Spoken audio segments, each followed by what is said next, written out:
உச்சத்தை தொட்ட தங்க விலை. மீட்க முடியாத அடகு நகையை விற்பதற்கு இதுவே சரியான நேரம். இனியும் யோசிக்காதீங்க. உங்க தங்க நகைய அதிக விலைக்கு விற்க சிறந்த வழி பிரைம் கோல்ட் ஹப் 9840551787.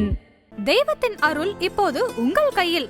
100% தூய்மையான சில்வர் காயின் உங்கள் இஷ்ட தெய்வத்தின் அழகான உருவத்துடன் உடனே ஆர்டர் செய்ய நிபுராவை அணுகுங்கள். நான் வாராகி எடுத்து வச்சு என் வீட்டில் கும்பிட போகிறேன் அப்படின்னா, கமாண்டர் இன் சீஃபை நான் ஏன் என் வீட்டில் தினம் வச்சுக்கணும்? ஃபர்ஸ்ட் ஆஃப் ஆல் நான் சண்டைக்கு போகிறேன்னா, போர் தேவதைனா போருக்கான தேவதை மட்டுமே அவன். ஏன்னா ஷீ இஸ் தி கமாண்டர். இப்போ வாராகி வச்சு ராஜராஜ சோழன் கும்பிட்றாரு. நாட்டு மக்கள் என்ன நினச்சிருப்பாங்க? நம்ம ராஜாவே வாராகியை தான் கும்பிட்றாரு, அப்போ சூப்பர் அப்படின்னு நினச்சிருப்பாங்க. ஒரு தெய்வத்தோட பாவம் அந்த தெய்வமாக மாற்றாத வரைக்கும் மாறாது. பழனிக்கு போகர் சிலை வைக்கிறதுக்கு முன்னாடி அங்கே பழனியில் முருகன் இல்லையான்னு கேட்டால் கண்டிப்பாக இருந்தார். தெய்வ சாநித்தியத்தால் வர பலன்கள் வேற மாதிரி இருக்கும். மந்திர சாநித்தியத்தால் வரக்கூடிய பலன்கள் தான் மக்கள் கொண்டாடுறது. ஆதன் ஆன்மீகம் நேயர்களுக்கு வணக்கம். தொடர்ந்து நம்மளுடைய ஆதன் ஆன்மீகம் சேனல் மூலயமா மக்களுக்கு தேவையான பல விஷயங்கள், ஆன்மீக சந்தேகங்களுக்கு பதில் கொடுத்துட்ருக்கோம். அந்த வகையில் இன்றைக்கி நம்மளோட யார் இணைஞ்சிருக்காங்க அப்படின்னு பார்த்தீங்கன்னா, சாம்பவி பீடத்தின் பீடாதிபதி நந்தா ஐயா அவர்கள் இணைஞ்சிருக்காங்க. வணக்கம் சார், நல்லா இருக்கீங்களா? இன்றைக்கி நம்ம பேசக்கூடிய கடவுள் யார் அப்படின்னு பார்த்தீங்கன்னா வராகி அம்மன். என்னதான் இது கலியுகம் அப்படின்னு சொன்னாலும் சிலர் முருகருடைய யுகம் அப்படின்னு சொல்லுவாங்க. நிறைய பேர் பார்த்திங்கன்னா வராகி அம்மனின் யுகம் அப்படின்னு சொல்கிறாங்க. வராகியின் யுகம் எது அப்படின்னு சொல்கிறாங்க. நான் நிறைய பேர் நேர்காணல் எடுக்கிறதால இந்த வார்த்தைகளெல்லாம் நான் கேட்டிருக்கேன். வாராகியின் யுகம் அப்படின்னும் பொழுது இப்போ சமீபத்தில் நிறைய பேர் வாராகி அம்மனை கும்பிடுறாங்க. மக்களுக்கு தெரிய வருது. ரொம்ப சீக்ரெட்டாக கும்பிட்டுட்டு இருந்த கடவுள் அப்படின்ற லிஸ்ட்டில் இருந்து வெளியே மக்களுக்கு எல்லாருமே வழிபடுற கடவுள்ன்ற லிஸ்ட்டுக்கு வாராகி அம்மன் வந்துட்டாங்க. ஏன் அந்த இடத்துல இருந்து இப்போ இந்த இடத்துக்கு வந்திருக்காங்க? வாராகி அம்மன் யுகம் அப்படிங்கிறது ஒன்று கிடையாது. அப்படி ஒன்று கிடையாது. அது ஜஸ்ட்டு நான் பிளெயினாக ரெஃப்யூஸ் பண்ணல. அதாவது லலிதா சஹஸ்ரநாமத்தில் மந்த்ரினி நியஸ்த ராஜ்யத்துறைன்னு சொல்லியிருக்காங்க. அதாவது மந்த்ரினி அப்படின்னா மாதங்கி. அவளை பிரைம் மினிஸ்டர்னா போர்ட்ரேல் இருக்குது. Bhuvaneshwari or Lalitha Tripura Sundari being the ultimate ruler. அவளோட எல்லா அட்மினிஸ்ட்ரேஷனையும் மாதங்கிட்ட கொடுத்ததாக தான் ரெக்கார்டு இருக்குது இப்போ வரைக்கும். வாராகி நியஸ்த தண்டினி நியஸ்த ராஜ்யத்துறைன்னு இல்லை. அது சிட்டேஷன் ஒரு பக்கம். ரெண்டாவது, ஒரு கிங்கை on the absence of king prime minister will rule the country. Commander rule பண்ண மாட்டாங்க, மிலிட்ரி ரூல் வராது ஸ்ட்ரைட்டாக. ஸோ வாராகி யுகம் அப்படின்னு ஒரு கான்செப்டை தெரில, எப்படின்னு தெரில. ஆனால் இது ஃபஸ்ட்டு பாயிண்ட்டு.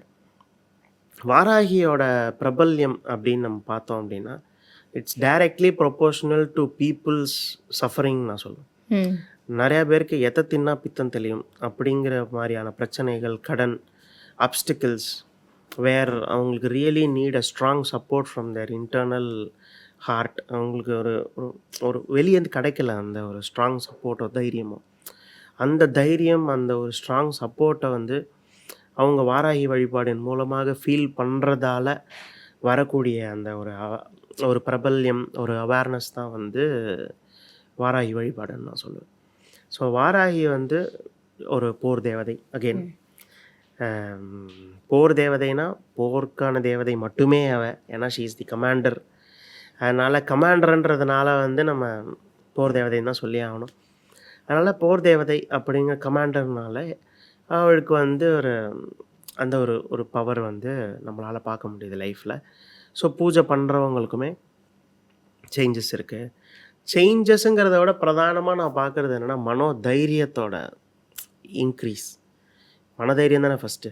1000 பேர் நமக்கு சப்போர்ட் பண்ணுறேன்னு சொன்னாலும், சரி ஓகே என் பின்னாடி வாங்க, எனக்காக நில்லுங்க அப்படின்னு கேட்குறதுக்கு ஒரு தைரியம் வேணும். அந்த தைரியம் வாராகி வழிபாடு பல பேருக்கு கொடுத்துட்டு இருக்குது. அதோட கிராட்டிடியூடாக பீப்புள் அவங்க அந்த லவ்வை கொடுக்குறாங்கன்றது தான் நான் பார்க்குறேன். இது ட்ரெண்ட் அப்படிங்கிறதெல்லாம் தான். ட்ரெண்ட் ஆகிறதுக்கும் ஏதோ ஒரு ட்ரூத் வேணும். சும்மா ஒரு விஷயம் ட்ரெண்ட் ஆகாது. அதனால் இதுதான் என்னோட outlook of why Varahi is famous today. Sir, நம்ம இப்போ வாராகி அம்மனை வழிபாடு செய்கிறோம், எல்லாருமே கும்பிடுறாங்க, மக்கள் எல்லாருமே அக்செப்ட் பண்ணிக்கிறாங்க. இது எல்லாத்தையுமே தாண்டி ராஜராஜ சோழன் அவரே விநாயகருக்கு பதிலாக வாராகி அம்மனை தான் வழிபாடு செஞ்சாங்கன்ட்டு நிறைய இடத்துல சொல்லியிருக்காங்க. தஞ்சை பெரிய கோவிலில் முதல் தெய்வமே வாராகி அம்மன் தான் அப்படின்னு நம்ம கேள்விப்படுறோம். அப்போ அந்த அளவுக்கு பூமாகி இருந்த ஒரு கடவுள் நடுவில் கொஞ்ச நாள் இல்லை, மறுபடியும் இப்போ பூம் ஆகுறாங்க. இதுக்கு என்ன ரீசன் நினைக்கிறீங்க சார்? ராஜராஜ சோழர் வந்து தனிச்சையாக வாராகியை கும்பிட ஆரம்பிக்கல. தனிச்சையாக கும்பிட ஆரம்பிக்கல.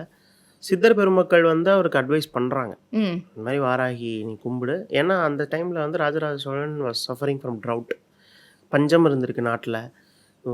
ரொம்ப மோசமான நிலைமையில் இருக்கும்போது தன்னோட ராஜ்யம் வந்து இந்த அளவு ஸ்பாயில் ஆகிறதுக்கு நான் என்ன தப்பு பண்ணேன், ஏன் பண்ணேன், இதை எப்படியாவது வந்து I have to protect these அப்படிங்கிறதுனால ஆரம்பித்த கைடன்ஸ் கேட்கும்போது சித்தர் பெருமக்கள் வந்து ஓகே, ஒரு ராஜ்யத்துக்கு ஏதாவது ஒரு தோஷங்களை அடிக்கிறதுக்கோசரம் நீ வாராகி ஸ்டார்ட் பண்ணுன்னு சொல்லி வாராகி அம்மன் கனவுல வந்து நீ இந்த மாதிரி சிவனை வழிபாடு சொல்லி அப்படி தான் பிரகதீஸ்வரர் கோயில் வந்து நிர்மாணிக்கப்பட்டது.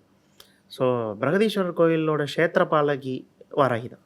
க்ஷேத்திரபாலகி இஸ் ப்ரொடெக்டர், அந்த டெம்பிள் ப்ரொமிஸ் ப்ரொடெக்டரே வாராகி தான். இதுதான் வந்து பிரதானமான அந்த ஒரு பாயிண்ட் ஆஃப் வியூ. தனிச்சையாக ராஜராஜ சோழன் வந்து அப்படி ஸ்டார்ட் பண்ணலை.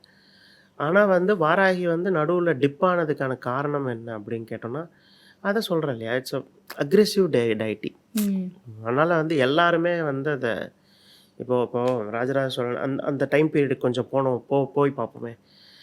இப்போ வாராகி வச்சு ராஜராஜ சோழன் கும்பிட்றா, நாட்டு மக்கள் என்ன நினச்சிருப்பாங்க, நம்ம ராஜாவே வாராகியை தான் கும்பிட்றாரு, அப்போ சூப்பர் அப்படின்னு வச்சுருப்பாங்க. அப்போ வந்து டக்குன்னு வந்து ராஜராஜ சோழன் வந்து வாராகி வச்சு கும்பிட்டு அடுத்து ஓகே எனக்கு அம்பாள் உத்தரவு கொடுத்துட்டா, சிவனை தான் இப்போ நம்ம பண்ண போகிறோம், பிரகதீஸ்வரர் பிரகதாம்பிகை நம்ம பண்ண போகிறோம் அப்படின்னு சொல்லிட்டு அந்த ஒர்க் ஸ்டார்ட் பண்ணோன்னா பீப்புள் என்ன யோசிச்சிருப்பாங்க, அம்பாளே சிவனை சொல்லிட்டா, இப்போ அடுத்து அப்போ பீப்புள் ஷிஃப்ட் ஆகிடுவாங்கல்ல.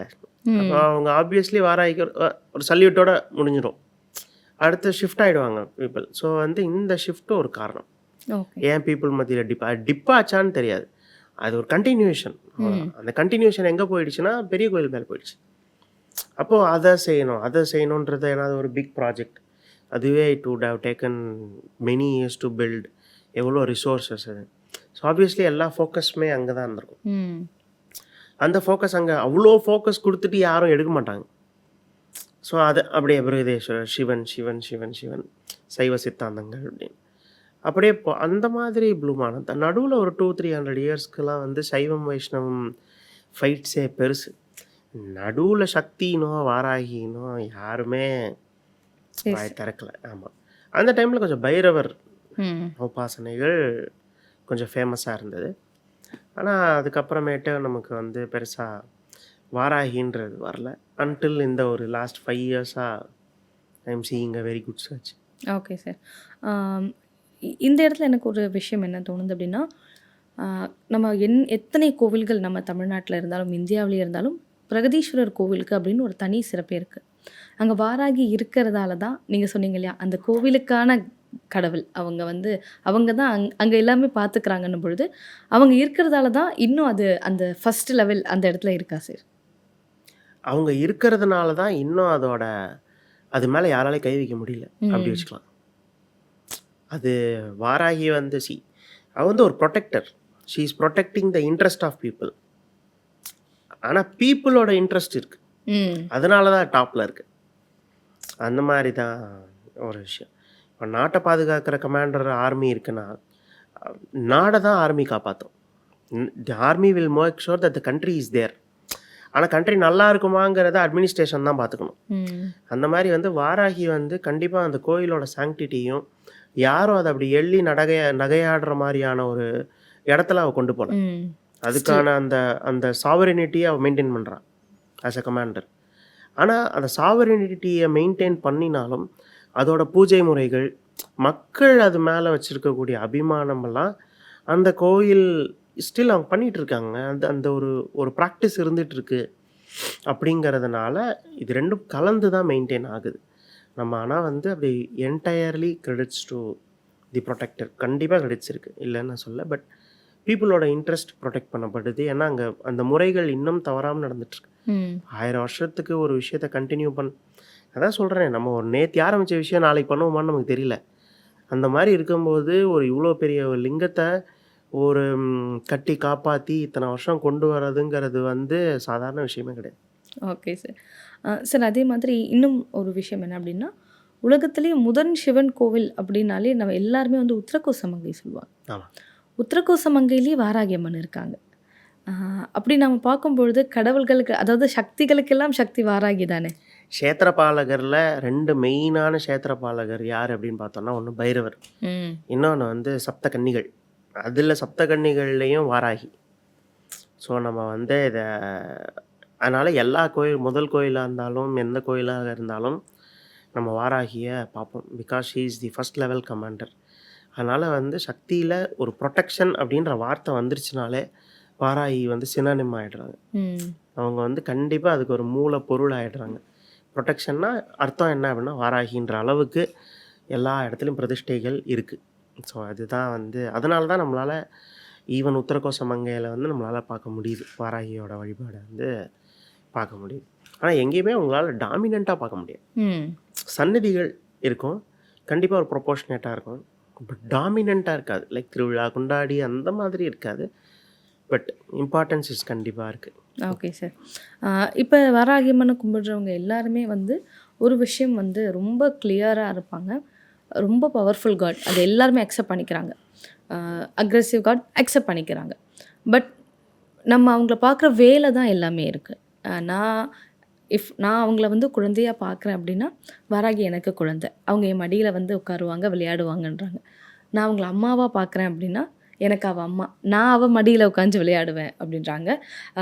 என்ன தான் நம்ம அந்த அக்ரெசிவ் காட் அப்படின்னு சொன்னாலுமே, சக்தி ரூபம்னு வரும்பொழுது அவங்க ஒரு அம்மாவாவோ குழந்தையாவோ மாறிடுறாங்க.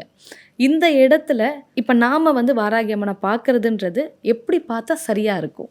நம்ம வாராகி அம்மனாக பார்க்குறது தான் சரியாக இருக்கும் ஃபர்ஸ்ட் ஆஃப் ஆல்.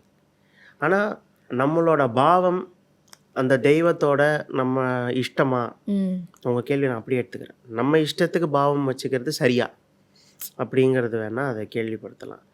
அதாவது அந்த இடங்களில் பார்க்கும்போது நம்ம ஒரு பாவம் வைப்போம், ஆனால் அவங்க அதுக்கு சிங்க் ஆவாங்களா அப்படிங்கிறது தாங்க விஷயம். மக்கள் வந்து கிளைம் பண்ணுறாங்க, அது நடக்குது, ஆமாம் அந்த இது ஏற்றுக்கொள்ளப்பட்டது அப்படின்னு நம்ம சொல்கிறாங்க.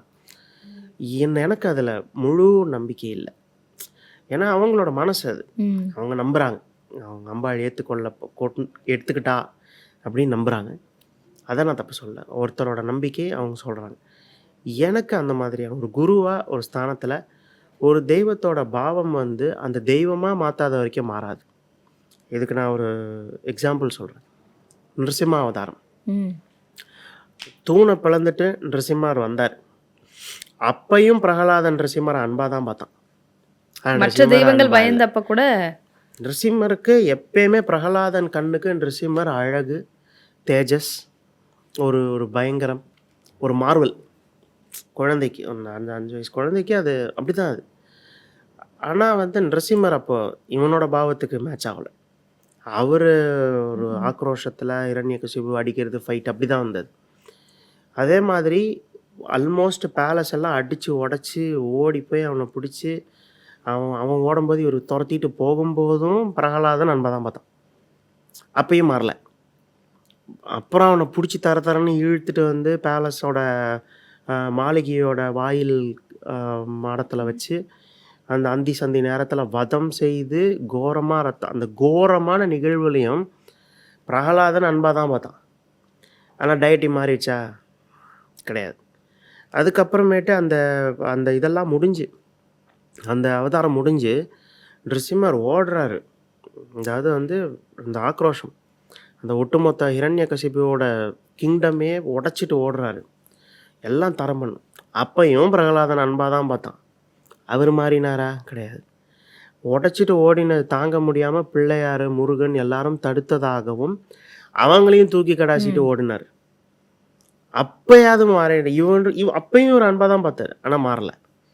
அப்புறம் சரபேஸ்வரர் வந்து உக்ரத்தை சாந்திப்படுத்தி நீ அடங்கு அப்படின்னு சொல்லி அப்போ நரசிம்மர் வந்து கொஞ்சம் அந்த உக்ரம் குறையுது. உக்ரம் குறைஞ்சது, அப்பையும் பிரகலாதன் அன்பாக தான் பார்த்தாரு, ஆனால் நரசிம்மர் மாறினாரா? கிடையாது.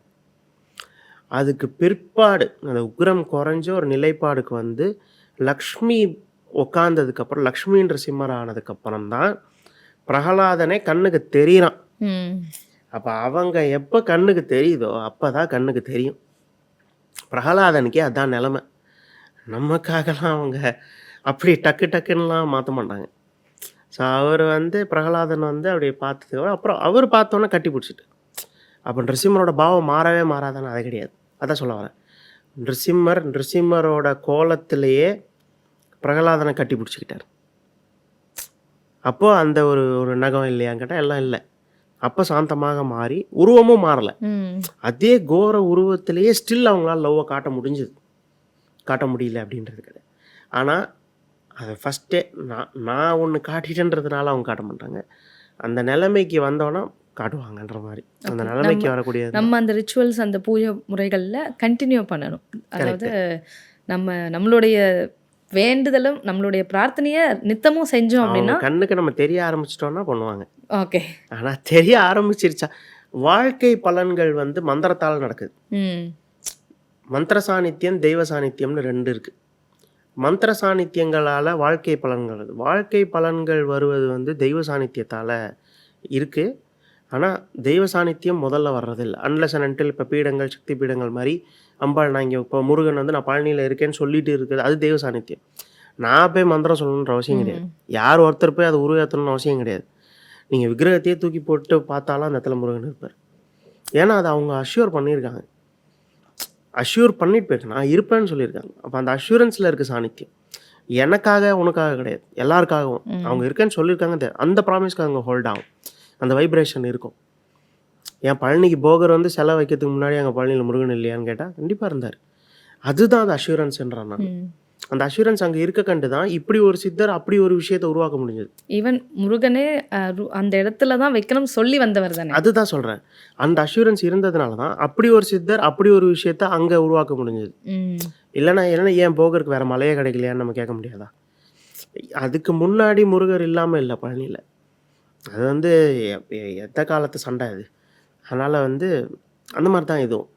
நம்ம வந்து நம்மளோட பூஜை முறை வழிபாடு முறைகள் வந்து நம்மளை அவங்க கண்ணுக்கு அந்த மாதிரி காட்டி அவங்களோட சாநித்தியம் வந்ததுக்கு பிற்பாடு நடக்கிற விஷயங்கள் வேலை. தெய்வ சாநித்தியத்தால் வர பலன்கள் வேறு மாதிரி இருக்கும். மந்திர சாநித்தியத்தால் வரக்கூடிய பலன்கள் தான் மக்கள் வந்து கொண்டாடுறது.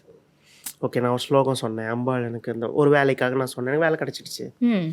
அப்போ அது ஒரு மந்திர சாநித்தியம். உங்களோட ஜாதக கர்ம ரீதியான இருக்கக்கூடிய உபாசனை மேட்ச் ஆகிடுச்சு. நான் முன்னாடியே சொன்ன மாதிரி தான். ஒரு ஆங்கராக இருக்கீங்க அப்படின்னா நல்ல ஒரு கேள்விகள் ஆன் ஸ்பாட்டில் கேட்க வந்துச்சுன்னா பிளெஸிங். அதுக்கு ஒரு சாமி ஒரு கோயிலுக்கு போயிட்டு வந்தால் லக்கியாக இருக்குது அப்படின்னா நீங்கள் அதை போகிறத நிறுத்த மாட்டீங்க. அப்போ கடவுள் கூட வந்து உங்கள் கூட உட்காந்துட்டாரா அப்படின்னு கேட்டால் அந்த மந்திர சாநித்தியம் உங்கள் கூட இருக்குது, அந்த கிரேஸ் இருக்குது. அந்த கிரேஸ் அப்படிங்கிறது வந்து மந்திர சாநித்தியம். அது பூஜை முறைகளால் ஏற்படுது. அந்த பூஜை முறைகளால் ஏற்படுத்துகிற அந்த பெனிஃபிட்ஸை தான் இவங்க அம்பாள் மேலே வைக்கிறாங்க. அவளே தான் என்ன பார்க்குறா அப்படிங்கிறது தப்புன்னு சொல்ல மாட்டேன். பட் கொஞ்சம் எவால்வ் ஆகணும் அந்த மாதிரியான விஷயங்கள். கண்டிப்பாக சார். இன்னும் ஒரு சில விஷயங்கள் நம்ம கேட்கும் பொழுது வராகி அம்மனை பற்றி லைக் வீட்டில் வந்து ஏதோ சத்தம் கேட்குது, நாங்கள் சிலை கொண்டு வந்து வச்சோம், அடுத்த நாள்லேருந்து அந்த படத்தில் சொல்கிற மாதிரி தான் உருளுது புரளுதுன்ற மாதிரி வாராகி அம்மனுக்கு மட்டும் சொல்லுவாங்க. நான் நிறைய இடங்களில் கேள்விப்பட்டிருக்கேன். வாராகி அம்மன் சிலை பாலைக்கும் சொல்கிறாங்க. எப்போதுமே அது பாலையில் தான் ஆரம்பிச்சது. எல்லாம் பரிணாம வளர்ச்சி ஆயிரு, பாலா வாராகின்னு வரிசையாக வராங்க. ஸோ அப்படி சொல்லும் பொழுது ஏன் இப்படி சொல்கிறாங்க? ஏன்னா கடவுளை வீட்டுக்கு கொண்டு வந்துட்டோம். இதை வந்து சில பேர் பாசிட்டிவாக எடுத்துக்கிட்டாலும் சில பேர் வந்து நெகட்டிவாக எடுத்துக்கிறாங்க. மக்கள் அவங்க எந்த எண்ணத்தில் அந்த ஒரு விஷயத்தை பார்க்குறாங்களோ அதை பொறுத்து தான் அவங்க எடுத்துப்பாங்க. இப்போ வாராகியம்மன் சிலை வீட்டுக்கு வந்துருச்சு அப்படின்னா வீட்டில் வந்து ஏதோ ஒரு இரவில் சத்தம் கேட்கும், வீட்டில் இருக்கக்கூடிய பொருட்கள் கீழே விழும் அப்படின்னு சொல்லும் பொழுது மக்கள் அதை வந்து ஒரு பயப்படுற விதத்தில் பார்த்தாங்கன்னா அது ஒரு பயமாக இருக்கும். இல்லை சக்தி எங்கள் வீட்டுக்கு வந்துருச்சுன்னு அதை பாசிட்டிவாக எடுத்துக்கிட்டாங்கன்னா பாசிட்டிவாக இருக்கும். இதெல்லாம் உண்மை தானா சார்? இப்படியெல்லாம் நடக்குமா? எனக்கு அதில் அவ்வளோ உடம்பு. இப்போ நானும் குருவாகவே ஆயிருக்கேன், எனக்கு இது வரைக்கும் எந்த பாத்திரமும் விழலை கீழே. ஆனால் வந்து இப்போ நமக்கு இந்த கொலுசு சத்தம் கேட்குது அப்படிங்கிறதெல்லாம் வந்து நம்மளோட யோக பலத்தை பொறுத்து தான். நம்ம எவ்வளோ தூரம் மெடிடேட் பண்ணுறோம். நான் ஏற்றுப்பேன் அதை. ஒரு நாளைக்கு காலையில் 1000 சாயந்தரம் 1000 ஜபம் பண்ணி ஒரு வருஷமாவது பண்ணுறவங்க, அந்த மாதிரி ஒரு ஒரு கன்ஸ்ட்ரெயின்ட்டாக அதை ஒரு உபாசனையாக பண்ணுறவங்க வந்து எனக்கு இந்த மாதிரியான சப்த ஸ்பர்ஷம் இது எல்லாமே ஒரு மனிதர்களோட சென்சரி ஆர்கன்ஸ். ஸோ எவ்வளோ தூரம் நமக்கு அந்த ரிசப்டிவிட்டி வருதுங்கிறதுக்கான ஒரு ஒரு அடையாளமாக நான் அதை பார்க்குறேன். ஸோ அந்த ரிசப்டிவிட்டியை இம்ப்ரூவ் பண்ண பாடுபட்டவங்க அதை சொல்லும்போது நான் ஏற்றுக்கிறேன். ம்.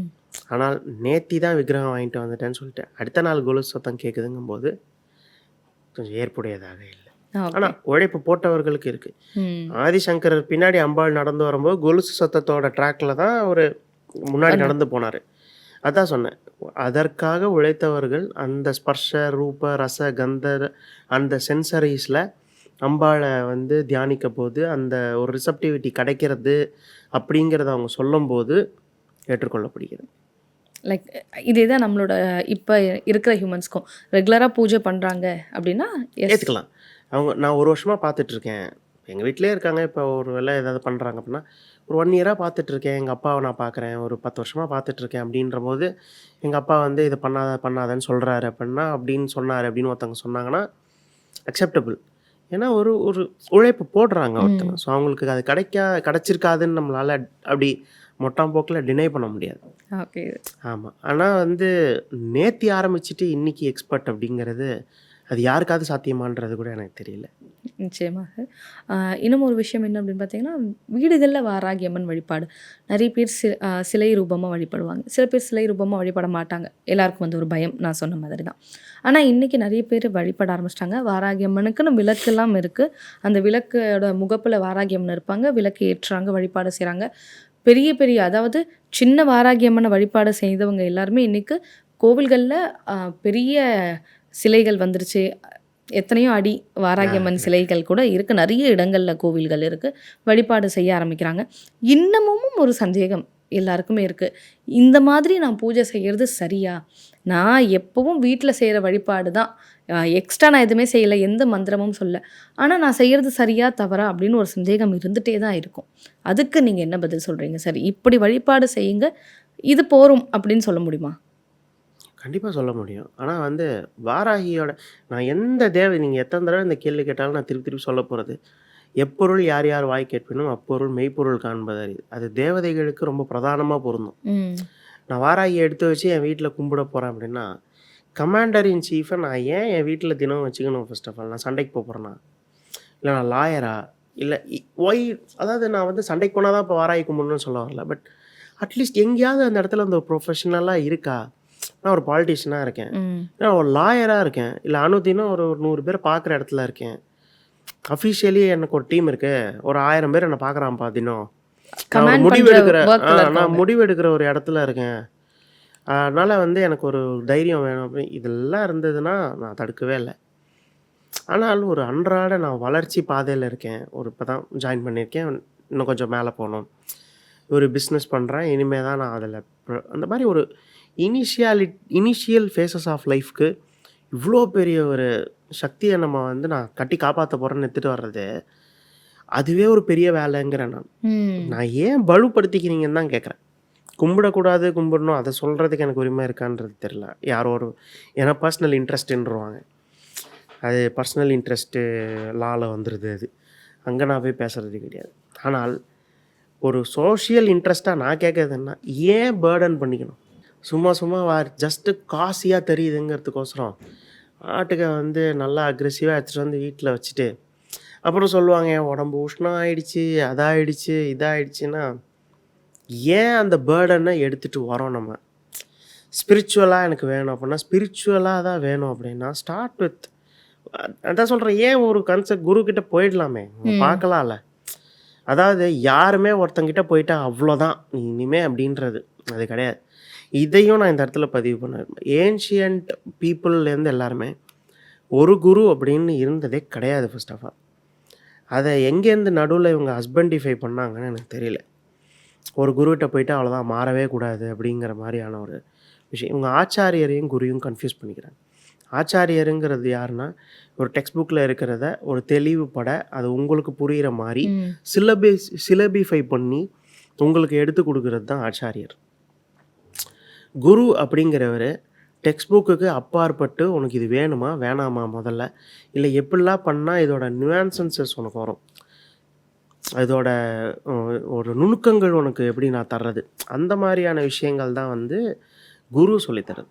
குரு வேறு, ம். ஆச்சாரியர் வேறு. ஆச்சாரியரை மாற்றிட்டே இருந்தால் தான் நீ கற்றுக்க மாட்ட.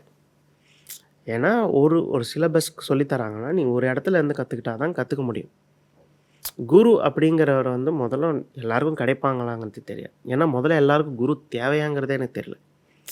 ஏன்னா யாருமே வந்து அந்த அளவுக்கு ஒரு இடத்துக்கு வராங்களே. ஏன்னா ஆச்சாரியார் தேவைப்படுற போது சில குருக்கள் என்ன மாதிரி இருக்கிறவங்க ஆச்சாரியராகவும் இருப்பாங்க, குருவாகவும் இருப்பாங்க. ம். நான் வித்தியை முறையும் சொல்லித்தரேன், அதுக்கு அப்பாற்பட்டும் சொல்லித்தரேன்ற மாதிரியான ஒரு பிளெண்ட் இருக்குது. நிறையா பேர் அப்படி இருக்கிறது கிடையாது. அதனால் வந்து வாராகி வழிபடலாமா அப்படின்னு கேட்டோன்னா, கொஞ்சம் ப்ரொஃபஷன் எல்லாத்தையும் ஒரு ஒரு ஒரு 10 விஷயங்களை யோசிக்கலாமேன்னு நான் சொல்கிறேன். ம். நம்ம லைஃப் ஸ்டைல் என்ன, ஏன் இவ்வளோ அக்ரெசிவான இல்லை எனக்கு பிரச்சனை எல்லாருக்குமே இருக்குது. பட் ஒரு டொமஸ்டிக்கான ஒரு குடும்ப சண்டை இந்த மாதிரியான விஷயங்களுக்கு தாராளமாக கோயிலுக்கு போய் பார்த்துட்டு வந்துடலாமே. வீட்டுக்கு வேண்டாம். ஏதோ ஒரு ஃபங்க்ஷன் இருக்குது, ஃபோட்டோ எடுக்கணும்னா நான் ஃபோட்டோகிராஃபரை தானே கூப்பிடுவேன். நான் ஏன் 5 லட்ச ரூபா கொடுத்து கேமரா வாங்க போகிறேன்? அதான் வாங்கி அதுக்கு பேட்ரி போட்டு அதை கற்றுக்கணும். இந்த மாதிரி பிரச்சனை அதான் சொல்கிறேன். ஒரு நாள் கூத்துக்கு முடிய சிறைச்சானாங்கிற மாதிரி தான் சொல்கிறேன் நான். அந்த மாதிரி ஒரு ஒரு ஒரு இம்பல்ஸில் ம். டக்குன்னு போயிட்டு ஒரு ஐடென்டிட்டி தேடிடுறோமோங்கிற ஒரு டவுட் எனக்கு வந்துடுது. என்னை டேக் பண்ணிக்க ஒரு ஐடென்டிட்டி. நான் பயங்கரமானவன் சொன்னால் சிரிச்சிருவாங்க. நான் வாராகியை கும்புறேன்னு சொன்னேன் அவன் மூஞ்சி கொஞ்சம் பயப்படுவில்லைன்ற மாதிரி அந்த மாதிரி போயிடுறாங்களோன்றது எனக்கு ஒரு சின்ன டவுட்டு. மற்றபடி வழிபடலாமான்னா இந்த மாதிரி ப்ரொஃபஷன்ஸ், லாயர்ஸ், இந்த மாதிரி ஃப்ரண்ட் எண்டில் இருக்கிறவங்க, அதுக்கு பிற்பாடு வந்து கொஞ்சம் நிறைய கோர்ட்டு வழக்கு சந்திச்சிட்ருக்கேன் தற்போது. ரொம்ப கஷ்டமாக இருக்குது. ரொம்ப சமாளிக்க முடியல லைஃப்பை. வேலை கிடைக்க முடியல. எதை தொட்டாலுமே ப்ராப்ளம்ஸ் மட்டும்தான் இருக்குது. இல்லை ஒருவேளை ஐ எம் பீயிங் பிளாக் மேஜிக்டோ அந்த மாதிரி ஏதாவது ஒன்று ஹெக்ஸ் ஆகிருக்கேன். Whether I am being hexed, நான் வந்து பிளாக் மேஜிக் எனக்கு பண்ணிட்டாங்க அப்படிங்கிற ஒரு பயங்கள்லாம் இருக்கிறவங்க இதை ஆரம்பிக்கலாம். அதில் சிம்பிளாக இருக்கிற ஸ்லோகங்கள் அப்படின்னு பார்த்தா வாராகி தேவிக்கு இருக்கக்கூடிய ஸ்லோகங்கள் ஏதாவது நாமாவளிகள் ஏதாவது பண்ணலாம். நைவேத்தியமாக பார்த்தோம்னா அம்பாளுக்கு ரொம்ப உரிதானது வந்து மாதுளம்பழம், அதில் கொஞ்சம் தேன் விட்டு வைக்கிறது. அது போக வந்து அஷ்டமி, நவமி, சதுர்த்தசி, அமாவாசை, பௌர்ணமி இல்லை அமாவாசை, இந்த நாட்களில் வாராகியை கும்பிடுறது மூலமாக கஷ்டம் விளங்கும். அதான் நான் சொல்கிறேன் அகைன், என் கஷ்டம் எனக்கு கஷ்டம் தான், உன் கஷ்டம் எனக்கு கஷ்டம், உனக்கு ஈஸியாக தெரியலான்றது அந்த இடத்துக்கு நான் போக விரும்பல. பட் ஒரு நியூட்ரல் சென்ஸில் அது உண்மையிலேயே கஷ்டமான்றதை கொஞ்சம் யோசிக்க. அதுதான் நான் சொல்ல வர்றது. இல்லைனா கூட்டு வரதே ஒரு பேர்டன்ற மாதிரி ஆகிடக்கூடாது. அப்புறம் அதை வந்து வச்சுக்கிட்டு அதை என்ன பண்ணுறதுன்னு தெரிலன்னு ஒன்று சாதம் போட்டுட்டு பொரியல் போடுற கதையாகிடும். அப்புறம் பொரியல் ஜாஸ்தி ஆகிடுச்சுன்னு சாதம் சாப்பிட்டேன், சாதம் ஜாஸ்தி ஆகிடுச்சுன்னு பொரியல் போட்டேன்ற மாதிரி ஒரு நெவர் எண்டிங் இஷ்யூ ஆகிடும். நிச்சயமாக. ஓகே சார், இன்றைக்கி வாராகி அம்மன் பற்றி எனக்கு இருந்த டவுட்ஸ் எல்லாத்துக்குமே வந்து ரொம்ப கிளியர் ஆன்சர் கொடுத்தீங்க. எங்களுடைய நேயர்களுக்குமே வந்து ரொம்ப பயனுள்ளதாக இருக்கும்னு நான் நினைக்கிறேன் நிச்சயமாக. ஏன்னா அவ்வளோ விஷயங்கள் வாராகி அம்மன் பற்றி இருக்குது. தொடர்ந்து எங்கள் நேயர்களுக்காக நீங்கள் எங்களோட பயணிக்கணும்னு நினைக்கிறோம். ரொம்ப நன்றி சார்.